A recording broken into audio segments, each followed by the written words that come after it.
So is it mental or behavioral? Now, going back to your question, in autism, mainly people sabihin the mental, right? It's a nervous system disorder. Kasi, based na simptomas na ni meto nga na autistic. Nano nga kita gugulisak ya, right? O kaya aliwaya. Well, actually, yung anak kita, papakit na in yato you right now, your world is masyadong marakal. I can hear the car honking. Ating beep, ating cellphone, imako, ating yung kasabi king phone, in TV, ating makyalong, itangan sabi-sabi king utak na. Ikatamo, po ang ating kang kasabi king phone, process me. Maski pa ating magluto, ating gugulisa. Renga na ka makanyan alila. So, in simptomas sa kakita mo, ay, o makanyan niya, o taliwaya. That is his frustration. That is actually his non-verbal expression. Wait a minute. Masyado yung magulo yung world you right now, munta ko paking yato ko. So, maybe that's why he does scream.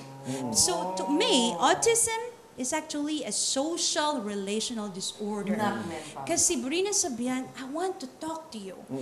Buri na kang paksabihan, pero ala akong needs, ala akong skill. Can you teach me? Nandin banggit mo niyang first gap na you're blessed with a child na ating gift na aliwaya. Would you say na bala mo, ing milyari kang bunso mo, para lang na ning apong ginubangan ta, akit mo nung nano mo rin ang purpose mo keng demo. Bala mo kanta, you were just a nurse. Na you will be the top nurse in the States. Ngayon, ni aliwaya pala ing dala na bibigyan na ning apong ginuketa. Bala mo, you just nailed it. Kasi, anyang Isaac, may diagnosed siyang autism. Ren kaya be akong mother's king school, ne? Nung karakalabalo. And then ako bala malalakwan ko. Ako bala ng gawan ko. Ako mampimbalo na king insurance me provided yung speech therapy. Makanita ako ka-inosente, ignorante even. Because ako balo, ne? Kay ba't bigla ako mag-drive king car, biglang mag-stop ko, kay ba't ausang ko lang yung insurance? Na, no, what can I get? King insurance tamo, medical insurance. As in, may gumpisa ako king alambalo.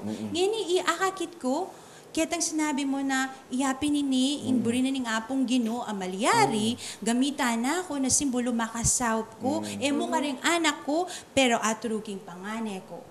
Aturuking community. Kanya pinanya menyambot kong most outstanding alumni king community service. Karing ko siguro higit balo mo, nung ingana ako alayang autism. I was probably not there talking to 300 people in front of deans of the university. It's a blessing in disguise. Would you also say itang award mo from AUF, bonus niya mo ita?